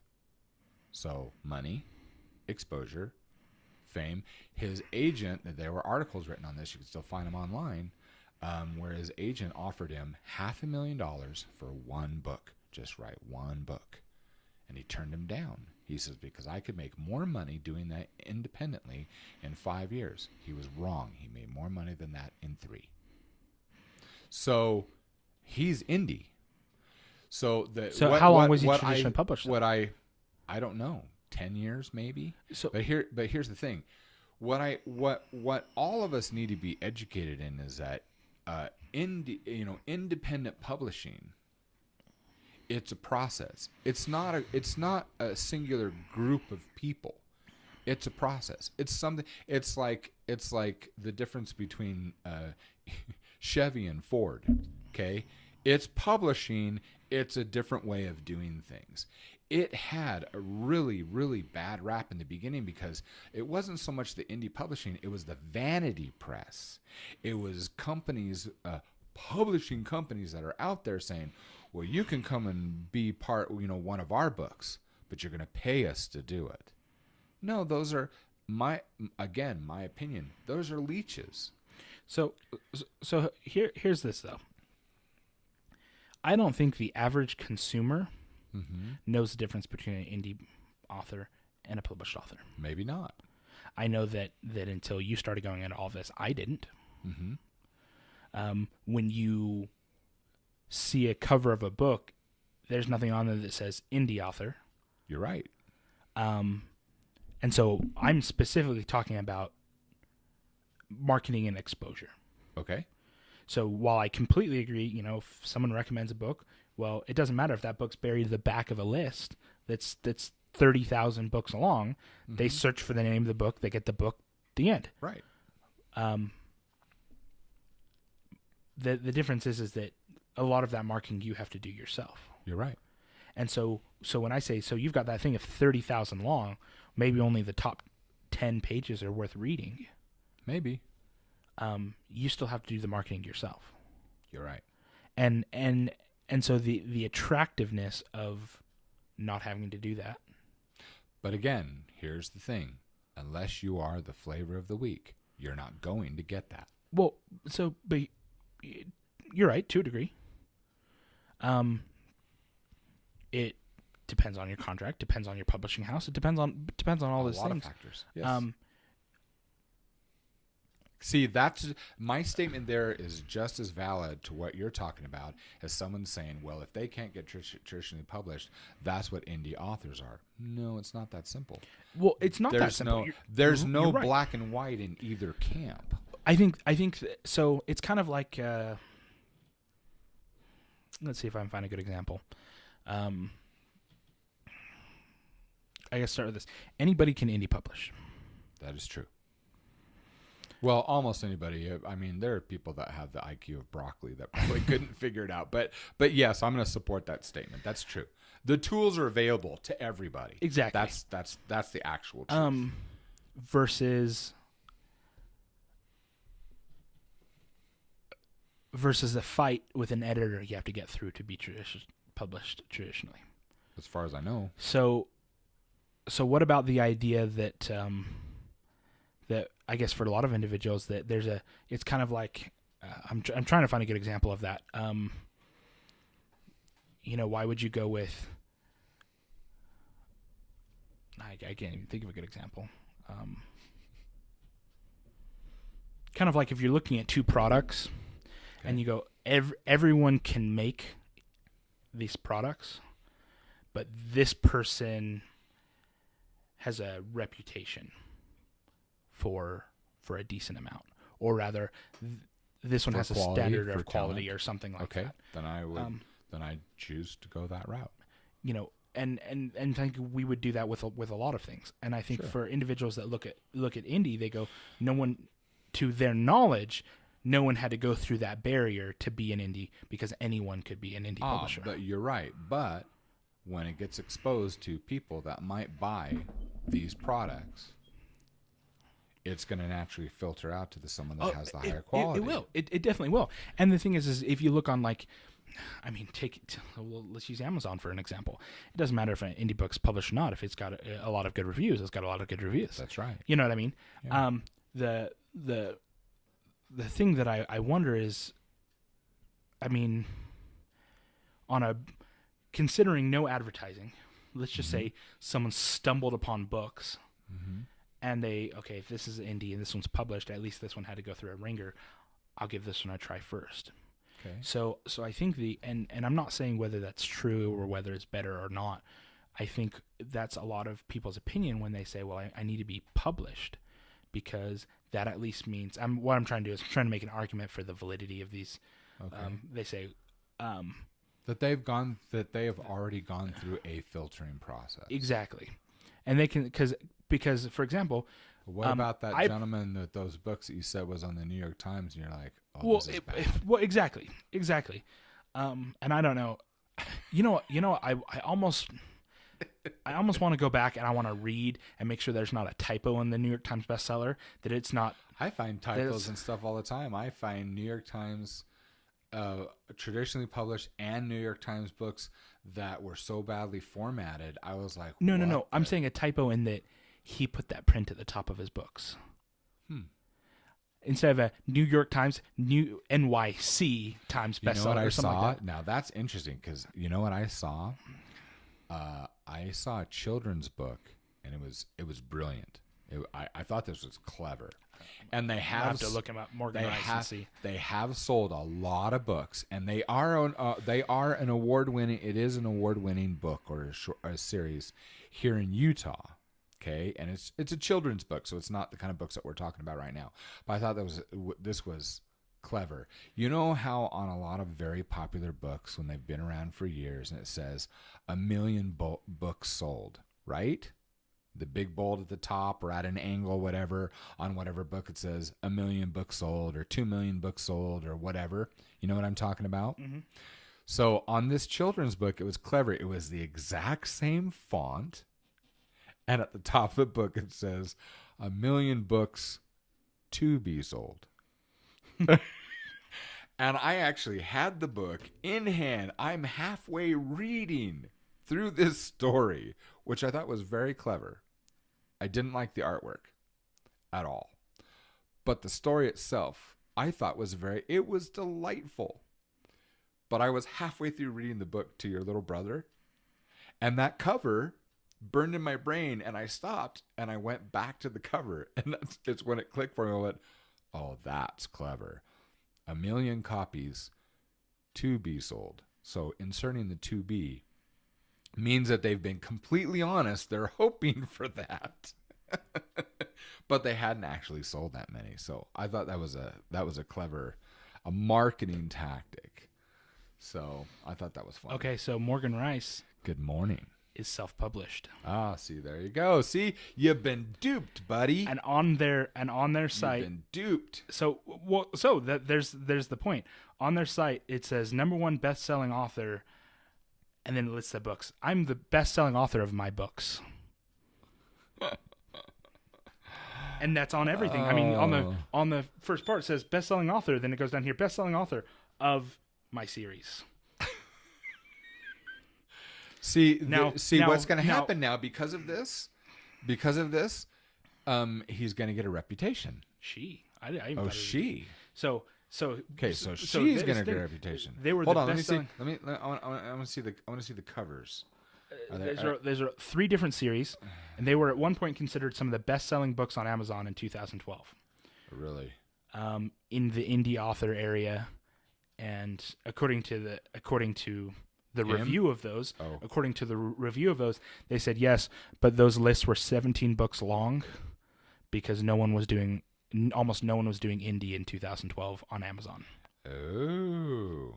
He said they had a total. So if you get it, your claim to fame, you can. Hasn't sold a book since then. That's funny. See, so we all experience and have these amazing things. Here's another thing that sets me apart from everyone else, because, like I said, I was doing this before Amazon even existed with their KDP. The Kindle had not even been invented yet. And this is something that I'm still doing. You will find my books on Amazon. You'll find them on Barnes & Noble. You'll find them in the iBook store. You'll find them all over the place. That is not the point. The point is that I focus my attention on two places. I focus my attention to my patrons on the Patreon page, and more importantly, I focus on everything on wantedhero.com. So I've made sure that people that come to my store, I cater to them better than Amazon does. Now, you buy a book from me for the very same price, and they get the 3 copies. They get the Mobi, they get the EPUB, and they get the PDF. But this is one of the things that I'm trying. That's another thing, too. You go to these websites, here's what will set us apart, Evan, is these people that have like the rice, okay? You go there. I don't see a whole lot on that site. You go to Wanted Hero, what do you get? You've got background characters. You've got bio of me. You've got the blog. You can interact with me. I've got links to come here. We've got the podcast show. We've got people are going to get to know me and get, like with games, get to know you and say, either I don't like these guys, which, then you don't like puppies. But then, or hey, I like those guys. Well, so I want to know more about, The other thing is, too, is with our line of business, illustrating for other indie authors, you go on Amazon, you look up my name, there's a lot of books that come up. Yeah, so looking at theirs. So they say right now she has over 500 5-star reviews on Amazon.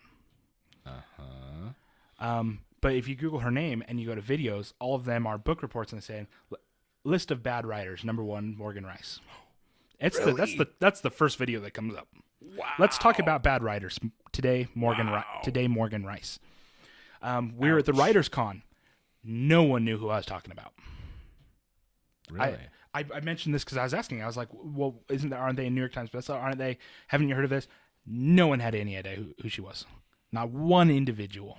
So it's a lie. So the truth about lies. So then you go. Then there's a question. Well, what makes you an author? What makes So like I said, so it's so flexible. There's so many different things, and reading that just kind of it's solidified. I just in the brief summary of the book, I was like, yep, that's the book. That's the bad book. I can't even. Oh my. Or one of those 500 5-star reviews. And 2,000 negative ones, kind of like, and and I don't know that they have that many negative ones, so it's not for me to. I just know that all the videos and all the reviews, everyone's saying they're terrible. Now she's got some decent star ratings on Amazon. I don't know where they came from. Yeah. And the thing is, go read it for yourself. Some of her books are free now. Yeah, read it for yourself and figure it out. I personally, I couldn't get past it. I was like, this is, as Todd Galleglass put it, you read something, you finally hit a phrase, he goes, and that book goes through through across the room, I guess. So one of my favorite movies, it's not that it was my favorite movie, but one of my favorite parts in the movie, it's called Silver Linings Playbook. As Jennifer Lawrence and, I forgot the other guy's name. He plays in Limitless. He plays in American Sniper. Oh, I know what you're talking about, the blonde guy. Bradley something. Yeah. Anyway, he plays in The Hangover. Anyway, at one point he's reading a book and he's got like these mental issues. He's like easily agitated. He's got anger issues, things like this. And you hear him go, "I'm going to read this book. And I really want to get through it." And his mom's like, "Okay." And he's an adult. I guess he'd just gotten out of jail in the movie, and he'd come home. He's living in their attic, and so you see him sit down in the morning to read this book, and then it goes outside. The light fades. It's nighttime. Then you see the book go through the window out into the street. And you see him barge into his parents' room. They're in bed. They've been asleep. He flips on the light. What is this BS? He goes, I wasted all this time. And he dies at the end? What is this? And I know this doesn't have a whole lot to do with talking, but I loved that moment. That moment that he's so mad, he just chucks it through the window, and he comes down. I hate this. They're like, well, that was one of the points of the book. He's like, it's garbage. My time is gone. He goes, I need to go for a run to cool myself off. He's jogging till like 5 a.m. Like, so mad about this book, and I feel like in my experiences in my limited experience with some of these authors is that it's that experience. And well, I think it's funny is when Prelude came out, was it like within the first year? Okay, so we're starting to get traction. We've got book bloggers are picking up and reading. But I remember when I finally got it all re-edited and everything, the new cover and everything, and I put it up on Amazon. And I've been pretty public about my information, how people can get a hold of me. And at the time, if you went to some of my, because that's not my day job writing the books. So on my business site, which was connected to Wanted Hero, someone had gone there and somehow had found my personal cell phone number, and I get this text, like, I don't know, it had to have been like 3:30 in the morning, and the text was, what the hell? You are a monster. You... I'm not going to do no spoilers. So you killed that character? I got this. I'm getting this text. I'm waking up next to your mom. I was like, what is this? It's like, you bastard. I was like, what? Well, it's kind of funny. Hopefully this is not a kid texting like, me, I think people talk about like Wow. George Martin with the Game of Thrones series, of his chopping block of characters. Because he's the only one that he kills off the main characters. He kills off, it's something that people haven't really done. Yeah, what? The only one that comes close is Robert Jordan, and it was at the end of the book where almost everyone meets their end. But there was a purpose to it. And that's so talking again about authors, what made them great is that in the end there was a point that Robert Jordan wanted to make. So in the foreword to the last book that Brandon Sanderson finished for him, he said, okay, the ending was written by Robert Jordan. I'm just filling in the gap between when he died to the end. He says, I know I'm going to die, so let me write the ending. Then you fill in this gap. Okay. And it was so important to him to get across this moral point, the point of the entire, something like 15,000 pages of story between all these books, to hit this crescendo, this point, this high point, and then to have all the characters seal that with their blood, seal it with their, and basically he makes a martyr out of almost all of these individuals to seal and drive home this point of the whole series. And that's the reason it was my favorite series, is because even if it wasn't written, even if he wasn't the best writer, even if there were some things that were kind of hard to get past in some of the books, you hit that point and he took so much time. You're invested in the characters, you're invested in the story, you're invested in the relationships, all this, and they all voluntarily throw themselves away to prove one point. And his point is that you can have everything in the world happen to you and you can lose everything. But if you don't break, you win. And it wasn't about keeping your life. It wasn't about keeping your status. It wasn't about keeping your friends. It wasn't about keeping your family.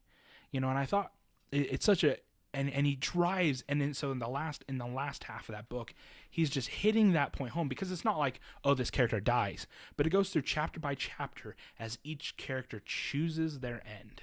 Mm-hmm. They choose to give for that, and they choose to give for that, and they choose to give for that, and and Brandon Sanderson's forward, he said, there was never an ending to a book that I loved more than when I was handed the notes to this and I got to read it. Oh. And his whole thing for everything leading up to that was that, and it was a call to morality is what it ended up being. He said it was a call to be a good person. He called to heroism, to be greater than the circumstances around you. Mm-hmm.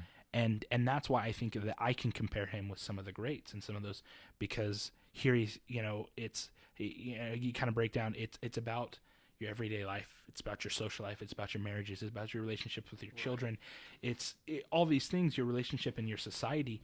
It's about all those things collectively. And, he briefly, and I think a lot of that came from the fact that he was a soldier and watching individuals die, that there was something that they had to believe that there was something greater. Now we can go into the ethics of the wars that he was a part of and other things another time, but what moved him forward, and that's when you realize, that's when I was like, oh, I didn't know that he was in the military. Then he taught at a military academy afterwards, and the point of writing all this and describing in this fantasy is that your life is not the most important thing to save.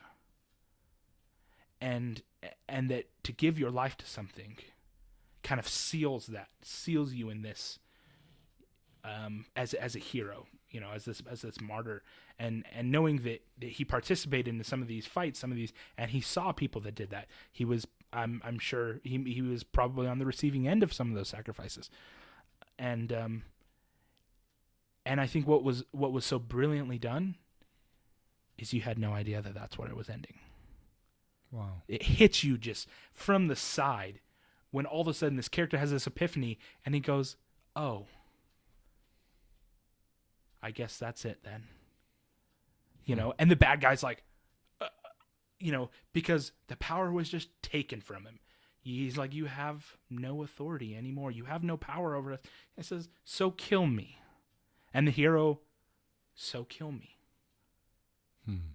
That's, he goes, you tried your best and you didn't break us. So you look at all these individuals and he's showing these visions of all these characters, because the evil one, he's pulling in these visions of the main characters, his friends dying. He says, I'm killing them, I'm winning. And Rand, he just, and that's when it hits him and he goes, thank you for showing me that. I understand now. You can kill me too.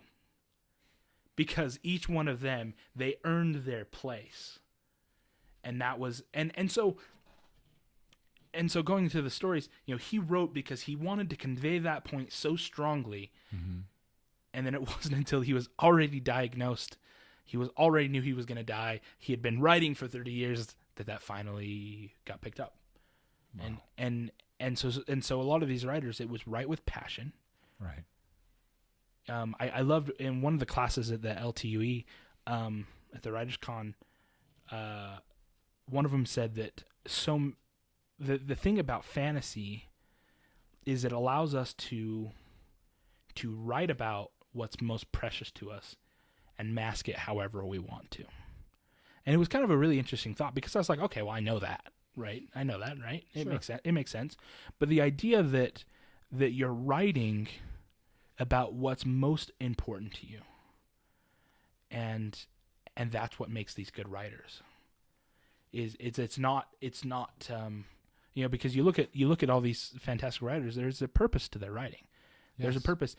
No one hits these massive pinnacles of you must read this without the morals, without the story, without the idea, the passion that drove this to be what it was. So when you hear someone say, well, I'm going to be the next J.K. Rowling, the next Brandon Sanderson, the next Tolkien, what are you writing? Well, I haven't really figured. I'm just a really good writer, or I just have a skill. I have a skill set that no one else has. And I think of Donald Trump. It's the best skill set. People have told me it's the best my whole life. It's been the best. I remember it took a lot of effort for your sister and your mom to convince me to try writing, because they said that I wrote a specific way, and then I was like, no, I'm not a writer. Yes, you are. No, I'm not. I like to draw. My drawing's not the best. I can write. Writing's not the best, but I learned that, if I actually put the two together, making the comic books at the time. It's kind of snappy, so it's good. It's good, you know. And you know, there's more encouragement that I had in with you know, Dave Sim in the comic book area, grandfather of independent comics, you know. Yeah. And everyone else said, you can't do it, you can't do it, you can't do it. And I was like, crazy thing. Just, I had no idea. I just wanted to reach out. And so I sent him a letter to Canada because I was just so tired of no positive feedback from anybody. And if you're looking for positive feedback, Canadian's a great, except for your great mom. choice. And I send it to him, and I took the comic book and I printed it at Kinko's and I mail it to him. And he didn't have to do anything. He never did. And I remember getting that letter back on the official service, you know, stationery and the whole bit, and him saying I'd be more than happy to look things over. And he had actually sent back a piece of Bristol board that was attached to cardboard so it didn't get ruined, and he had redrawn the cover, not the whole thing, but part of the cover of my comics, and he says, these are the things you need to focus on, A, B, C, D. And I did. And he says, and keep me informed. So I did another issue 2 months later. I sent it to him. And he worked with me. He says, now do this, now do this. And I remember the last letter saying, there really isn't anything, he says, because you have the talent. Now you understand the way things work. He says, now I'm telling you from a guy that's done it for decades, he says, you have the ability to compete with anybody in the industry. Screw everybody else. Don't stop for anyone. And I remember at the end of that year when we published the first graphic novel, I remember sending that to him, and then I think we got it before, but your mom gives me that letter on Christmas Eve where it's from him, and he said, because he had just killed, it was Cerebus, because he said back in the beginning, he says, I'm gonna make Cerebus the aardvark for 300 issues, and no independent person had ever gotten past like 70 or 75 issues. Nobody had done it. He said, I'm gonna get to 300 issues, and then I'm gonna kill Cerebus, and I'm done. And that's he made international news. That's exactly what he did. But I remember that letter, and I should find it sometime. I'll show you, and I should show it on you know, one of these streams. The letter, and it says, because I dedicated. If you look on the inside of the graphic novel, I dedicated it to Dave Sim for the help that he gave. He was the only person other than your mom and you know, my family, that encouraged me, and he helped. And so I dedicated it to him, and the letter said, he says, I have a private vault where he takes so many copies of Cerebus, and he vacuum packs them, keeps them in perfect order. And he says, I just want you to know, in my vault, I have 300 issues of Cerebus and your graphic novel. I was like, that is like the coolest. That was Christmas. That was all Christmas in a single piece of paper.